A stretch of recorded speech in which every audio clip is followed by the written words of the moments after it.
ಭಾಗ 2 ತಿಳಿಗನ್ನಡ ದ್ವಿತೀಯ ಭಾಷೆ ಕನ್ನಡ 10ನೆಯ ತರಗತಿ ಮುಖ್ಯ ಪ್ರಶ್ನೆ 3 ಕೆಳಗಿನ ಪ್ರಶ್ನೆಗಳಿಗೆ 3-4 वाक्यಗಳಲ್ಲಿ उत्तर बरेरी। तो जैसा कि आपको पता है कि ये 8 होंगे 2 मार्क्स के लिए 16 मार्क्स के तक। कन्नड़ा जुबान दुआम 2 मार्क्स के मुतवक्का सवालात और जवाबात का सिलसिला सवालात 17 ता 32 तलक आसान उर्दू जबान में वजाहत। तो हमारा 17th क्वेश्चन, ನಮ್ಮ ದೇಶದ रक्षणा पड़े ಏಕೆ ಪ್ರಬಲವಾಗಿರಬೇಕು। हमारे मुल्क का रक्षणा पड़े यहाँ पर दिफाई फौज आर्मी नेवी एंड एयरफोर्स ಏಕೆ ಪ್ರಬಲವಾಗಿರಬೇಕು, क्यों ज्यादा ताकतवर प्रबल ताकतवर होना चाहिए। जवाब, ಸೈನಿಕ ವ್ಯವಸ್ಥೆ ಪ್ರಬಲವಾಗಿದ್ದಾಗ ದೇಶವನ್ನು ರಕ್ಷಣೆ ಮಾಡಲು ಸಾಧ್ಯವಾಗುತ್ತದೆ। फर्स्ट, अगर आर्मी पावरफुल रहेगी तो हमारे मुल्क रक्षणे तहफुज बचाव ಮಾಡ ಸಾಧ್ಯವಾಗುತ್ತದೆ, ಮುಮ್ಕಿನ್ हो सकता है। ಇಲ್ಲದಿದ್ದರೆ ಬಲಿಷ್ಠ ದೇಶ ಎಲ್ಲರನ್ನೂ ಹೊಡೆದು ಹಾಕಿ ತಾನೇ ಸೂರ್ಯ ಮುಳುಗದ ಸಾಮ್ರಾಜ್ಯವನ್ನು ಸ್ಥಾಪಿಸಿ ಸರ್ವಾಧಿಕಾರಿಯಂತೆ ಮೆರೆಯಬಹುದು। अगर ऐसा नहीं हुआ तो जो ताकतवर मुल्क है यानी जिसकी आर्मी ताकतवर हो वो दूसरों को ಹೊಡೆದು ಹಾಕಿ मारकर आज खुद सूर्य मुಳುಗದ जिस सल्तनत में सूरज गुरूब न हो इस किस्म की एक साम्राज्य ताकत बनकर उभरेगा और सर्वाधिकारी अंते ऑटोक्रेसी आमिर हुक्मरान। ಆದ್ದರಿಂದ ನಮ್ಮ ರಕ್ಷಣಾ ಪಡೆ ತುಂಬಾ ಪ್ರಬಲವಾಗಿರಬೇಕು, इसीलिए हमारी फौज बड़ी ताकतवर होना चाहिए। नेक्स्ट, ತಾಯಿ ಸಿದ್ದಮ್ಮ ಪುಟ್ಟರಾಜರನ್ನು ಏನೆಂದು ಆಶೀರ್ವದಿಸಿದಳು। ताई सिद्धम्मा तो पुट्टराजू के लिए कौन सी दुआएं देती है, आशीर्वदिसु दुआएं देना। जवाब देखिए, ताई सिद्धम्मा ಪುಟ್ಟರಾಜರನ್ನು ನಿನ್ನಂತ ಶ್ರೇಷ್ಠ ರತ್ನವೊಂದನ್ನು ಹೆತ್ತ ಭಾಗ್ಯ ನನ್ನದಾಗಲಿ। तो ನಿನ್ನಂತ श्रेष्ठ रत्न तो बेहतरीन, यहाँ से श्रेष्ठ से मुराद क्या है तो उम्दा रत्न, लालो गोहर, रूबीज कीमती पत्थर, ಹೆತ್ತ ಭಾಗ್ಯ ನನ್ನದಾಗಲಿ, तेरे जैसा मेरे पेट में पैदा हुआ करको सिंपल। ಹೆಂಡತಿ ಮಕ್ಕಳು ಸಂಸಾರ ಎಂಬ ಬಂಧನದಲ್ಲಿ ಬಂದಿಯಾಗುವುದು ನಿನಗೆ ಇಷ್ಟವಿಲ್ಲದಿದ್ದರೆ ನೀನು ನನ್ನ ಜೊತೆಯಲ್ಲಿ ಬರುವುದು ಬೇಡ। ಹೆಂಡತಿ बीवी बच्चे संसार ಎಂಬ ಬಂಧನದಲ್ಲಿ इस ताल्लुक में अगर तेरे को जीना नहीं है तो बेहतर है कि तू मेरे साथ में न आओ, बरुವುದು ಬೇಡ। ये बीवी बच्चा का मसला ऐसा हो, कुछ लोग सन्यास हो रही सो मांगा पूरा करना सको। ಪಂಚಾಕ್ಷರರು ತೋರಿದ ಮಾರ್ಗದಲ್ಲಿ ನಡೆದು ಅಮರನಾಗು ಕಂದ ಎಂದು ಆಶೀರ್ವದಿಸಿದಳು। पंचाक्षरी इनके उस्ताद मोहतरम, तोरिद मार्गदल्ली जो रास्ता दिखाया गया है उस पर चलकर अमरनागु जाविद हो जाओ, इस तरह की दुआएं दी। हमारे यहाँ भी देखे ना, भाड्या बावा होक मरता क्या जोरू बच्चा छोड़को करो। नेक्स्ट क्वेश्चन, हरिद्वारವನ್ನು ಲೇಖಕರು ಹೇಗೆ ವರ್ಣಿಸಿದ್ದಾರೆ। हरिद्वार को किस तरह से किस अंदाज में इसकी तारुफ किया गया है। तो जवाब देखते हैं। हरिद्वार ಎರಡು ಬದಿಗಳಲ್ಲಿ ಎತ್ತರದ ಮನೆಗಳಿಂದ ಕೂಡಿದ ಇಕ್ಕಟ್ಟಾದ ಬೀದಿಗ ಸಾಲು। रोड के दोनों किनारों पर ಎತ್ತರವಾದ ऊंचे ऊंचे बुलंद घर हैं और दरमियान में क्या इकट्टाದ एकदम तंग ಬೀದಿಗಳ ಸಾಲು, छोटे छोटे तंग रोड हैं। ನಡು ನಡುವೆ ತಟ್ಟನೆ ಕಣ್ಣನ್ನು ಸೆಳೆಯುವ ಗುಡಿಗಳು, ನಡು ನಡುವೆ दरमियान में आंखों को अपनी ओर खींचने वाली ಗುಡಿಗಳು, ಆಶ್ರಮಗಳು, ಧರ್ಮಶಾಲೆಗಳು, ಎಲ್ಲ ತೀರ್ಥಯಾತ್ರೆಗಳಿಗೂ ಸಮಾನ ಅಂಶವಾದ ಗಲೀಜುಗಳಿಂದ ತನ್ನ ಪ್ರತ್ಯೇಕತೆಯನ್ನು ಕಾಯ್ದುಕೊಂಡಿದೆ। तीर्थयात्रे से मुराद यहाँ पर जायरीन मजहबी मुकद्दस जियारत गाहें, जैसे हमारे यहाँ दरगाह रहती ना, हरमैन शरफैन, फिर उसके बाद में कई हजारों दरगाह। समान अंशदल्ली गलीजु, तो यहाँ पर वो ये चीज गंदगी नहीं है, तो इससे डिफरेंट हुआ है।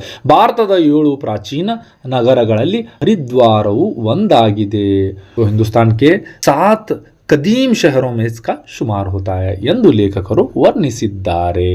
ನೆಕ್ಸ್ಟ್ ಕ್ವೆಶ್ಚನ್ हमारा, ಗೋಪಾಲನು ಹೂಬನದ ಸೊಗಸನ್ನು ಯಾವ ರೀತಿ ವರ್ಣಿಸಿದ್ದನು। तो गोपाल के मुताबिक हूबनद, तो यहाँ पर बना से मुराद है जंगल है, और खास करके जो ज्यादा पेड़ फूलों वाले जो पेड़ पौधे हैं उनके ताल्लुक से पूछ रहा है। तो किस तरह से इसकी वजाहत की गई है। तो जवाब देखिए, बनदल्ली ಏನಮ್ಮ ಸೊಗಸು, ಸೊಗಸು से मुराद यहाँ पर बेहतरीन नज़ारा, ಮಲ್ಲಿಗೆ, ಸಂಪಿಗೆ, ಕೇದಿಗೆ, ಪರ್ವತ ಬಾಳೆ ಮುಂತಾದ ಬಣ್ಣ ಬಣ್ಣದ ಹೂಗಳು। और ये सब ये मल्लिगे से मुराद आपको तो मालूम है, जैस्मिन बोलते ना। फिर संपिगे, केदिगे, वो केदिगे कवाड़ क्या बोलते ना जी। उसके बाद में पर्वत बाಳೆ बन्न बन्नದ ಹೂಗಳು। तो मुख्तलिफ के जंगले खूबसूरत फूल, ಸಾವಿರಾರು ಮಳೆ ಬಿಲ್ಲುಗಳು ಸೇರಿ ಕುಣಿದಂತೆ ತೋರುತ್ತಿತ್ತು।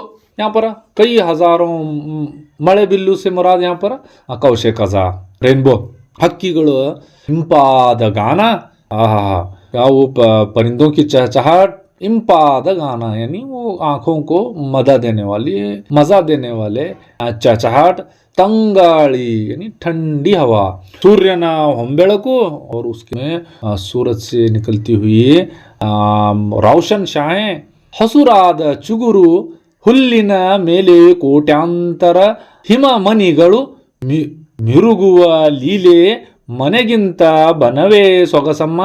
फिर क्या कर रहा है कि कई हजार ये जो कतरे घास पर जो गिरे हैं वो उनको देखने के साथ जब सूरज की रोशनी उस पर गिरती है तो उसमें एक अजीब किस्म का वो मिनग हुआ तारे जैसे सितारों की तरह नजर आता है। तो आखिर में कहता है कि जंगल ही क्या है, घर से बेहतर है।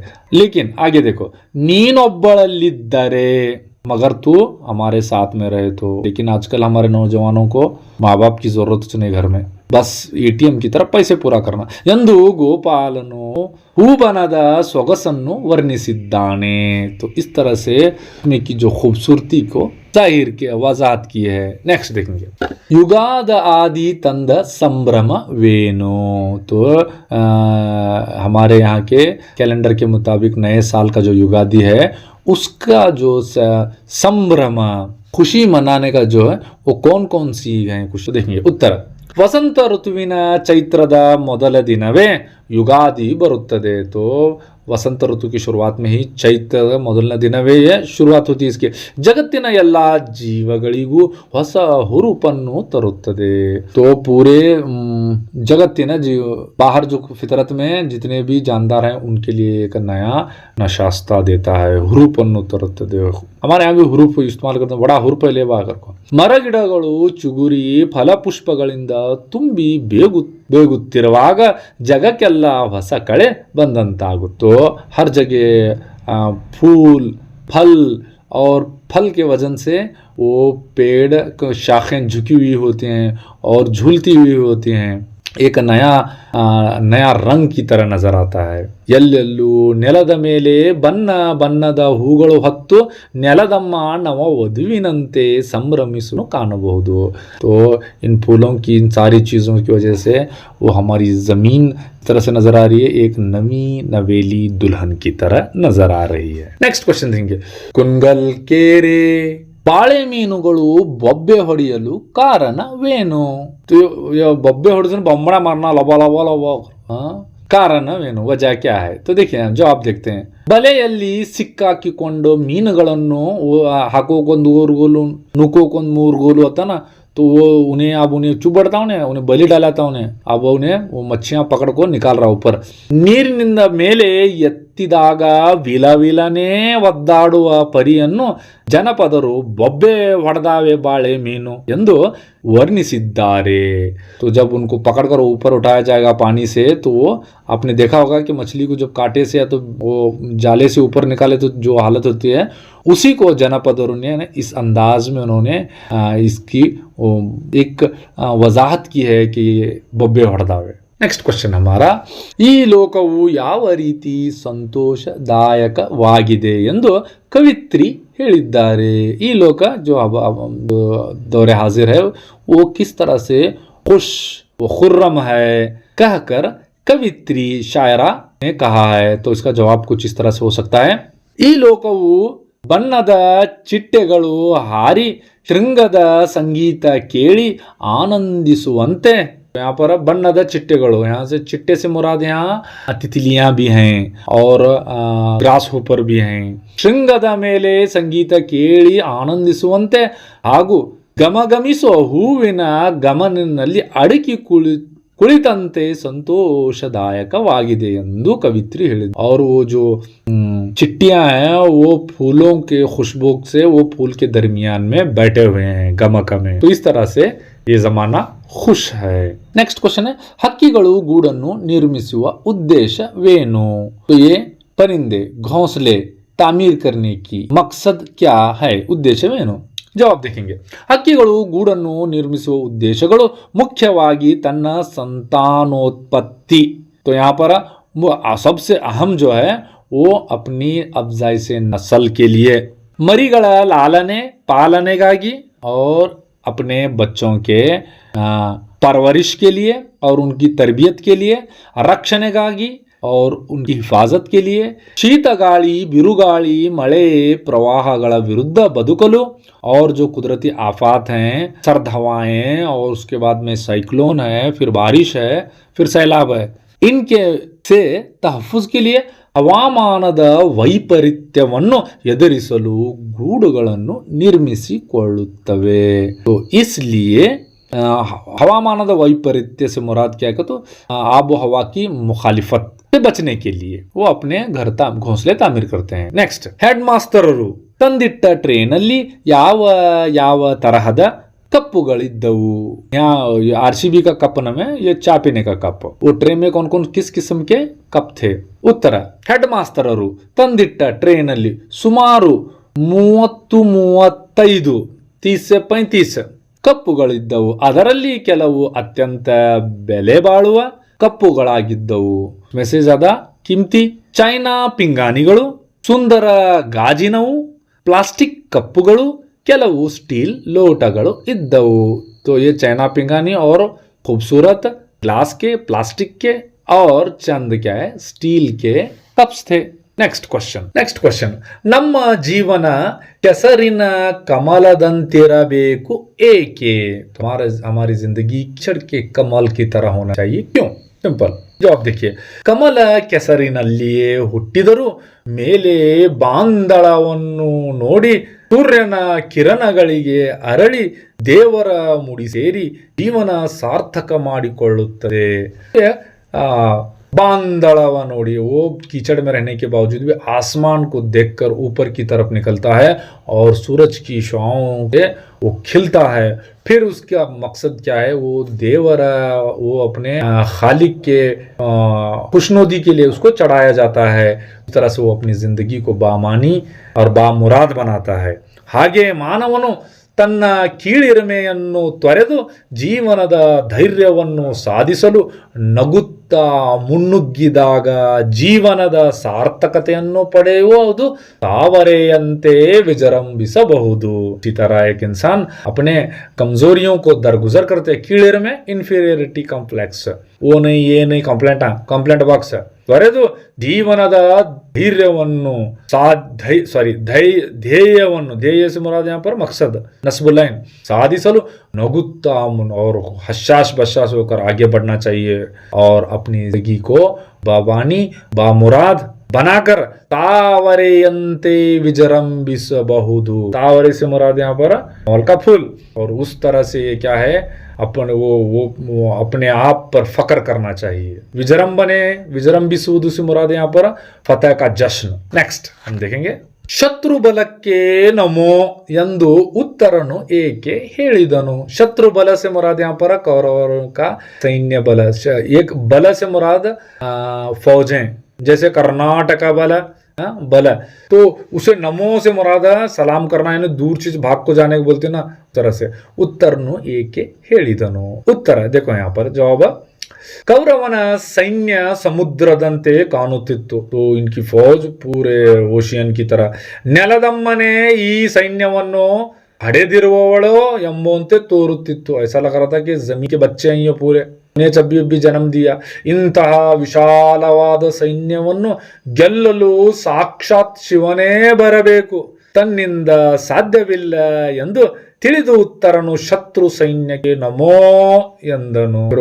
इतनी अजीम और वसी फौज को हराने के लिए खुद शिवाचाना यहाँ पर वो हमारे हाथ से नामुमकिन है, तो इसीलिए उन्हें नमो नमो कर रहा था. Next question. ವೈದ್ಯರು ಭೀಮನಾಯಕನ ಮಗನ ಪ್ರಾಣವನ್ನು ಹೇಗೆ ಉಳಿಸಿದರು? हकीम साहब भीम नायक के बेटे की जिंदगी किस तरह ಹೇಗೆ ಉಳಿಸಿದರು, ಬಚಾಯ? आप देखेंगे हम जवाब. ವೈದ್ಯರು ಮಗುವಿನ ನಾಡಿಯನ್ನು ಹಿಡಿದು ನೋಡಿದರು. ನಾಡಿ ಪೈಲೆ ಪಕಡ್ತೇವೆ ನಾ, ಹಕೀಮ್ ಸಾಬ್ ನಾಡಿ ಪಕಡ್ಕೋ, आज भी स्टेथोस्कोप पकड़ते हैं ना, वो नाड़ी चो. ಜ್ವರದ ತೀವ್ರತೆಯನ್ನು ಗುರುತಿಸಿ, ತೀವ್ರತೆ से मुराद है शिद्दत, एकदम हाई बुखार, एकदम हाई बुखार थी. ಔಷಧಿ ಮಾತ್ರೆಗಳನ್ನು ಕುಡಿಸಿದರು. तो यहाँ पर ಮಾತ್ರೆ से मुराद है वो क्या लिक्विड सिरप होता था. ವೈದ್ಯರಿಗೆ ಭೀಮನಾಯಕನ ಮಗನ ಪ್ರಾಣ ಉಳಿಸಲು ಒಂದು ಸೊಪ್ಪು ಬೇಕಾಗಿತ್ತು. तो एक और एक जंगल में जड़ी बूटी की जरूरत पड़ी उनको. ಕಾಡಿನಲ್ಲಿ ಸೊಪ್ಪನ್ನು ಹುಡುಕಲು ಹೋದರು. ಅಪೇಸ್ ಖುದ್ ಗए. ಸೊಪ್ಪು ಕಣ್ಣಿಗೆ ಬಿದ್ದಾಗ ಕುಣಿದಾಡಿದರು.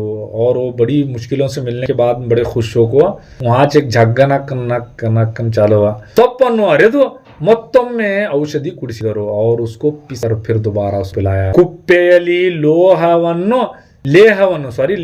ಲೇಹವನ್ನು ಹಣೆ ತುಂಬಾ ಬಳಿದರು. और उसके पास अब एक बाम आता उनके पास. बाम लेको झंडू बाम ने में झंडू बाम हुई वो ने, ये दूसरा बाम है, ये लेकर अब उनके पेशानी पर लगाया. फिर उसके बाद में इस तरह से उसकी मारदारी के बाद भीमनायक जिंदगी प्राणವು उड़ीसीदरू. तुम्हें भी डॉक्टर बनो, दूसरे की जिंदगी बचाओ, गौंडिया धोने पोछने वाले बनने वाले क्या. देखो नेक्स्ट क्वेश्चन. ಕನ್ನಡಿಗರ ಕಾವ್ಯ ರಚನಾ ಶೈಲಿಯನ್ನು ಕವಿಯು ಹೇಗೆ ವರ್ಣಿಸಿದ್ದಾರೆ? यहाँ काव्य रचने से मुराद यहाँ पर शेर शायरी करना और उसका सुखन, उस फन में कैसे हैं करके कन्नडिगाज हम की तारीफ की गई है. तो जवाब देखते हैं. कन्नड़ नाडिन जनरू चतुरರು. आहा, हमें वो तो है हमें चतुरರು, हमें एकदम चालाक लोमड़े. उद्देश्य पूर्वकವಾಗಿ ಓದದಿದ್ದರು, यानी शेर शायरी करना कर कुछ पढ़े नहीं तो भी काव्य प्रयोग ಮಾಡುವಷ್ಟು ಪರಿಣಿತರ बुद्धि. और काव्य प्रयोग मतलब यहाँ पर अवजान इल्म उरूज बहरे तकरार वो सब आता है. इनको कर को नहीं पढ़े तो भी इसके बारे में देख बाबानो, तुम्हें पढ़ को भी नहीं आ रहा तुमना. ಇರುವಂತಹವರು ಎಂದು ಕವಿ ವರ್ಣಿಸಿದ್ದಾನೆ. ಪರಿಣಿತ बुद्धि, एकदम मैच्योर्ड अक्कल वाले रहे से लेकर को. अब 2 मार्क्स का और एक पार्ट में करेंगे क्योंकि वीडियो लंबी हुई तो हम ना मालूम है. मैं पहले शॉर्ट देखने वाले 3 सेकंड 5 सेकंड से ज्यादा देखते नहीं. मैं कहाँ भी 30 मिनट के बढ़लाने लग बैठे. तुम्हें देखे वो हुआ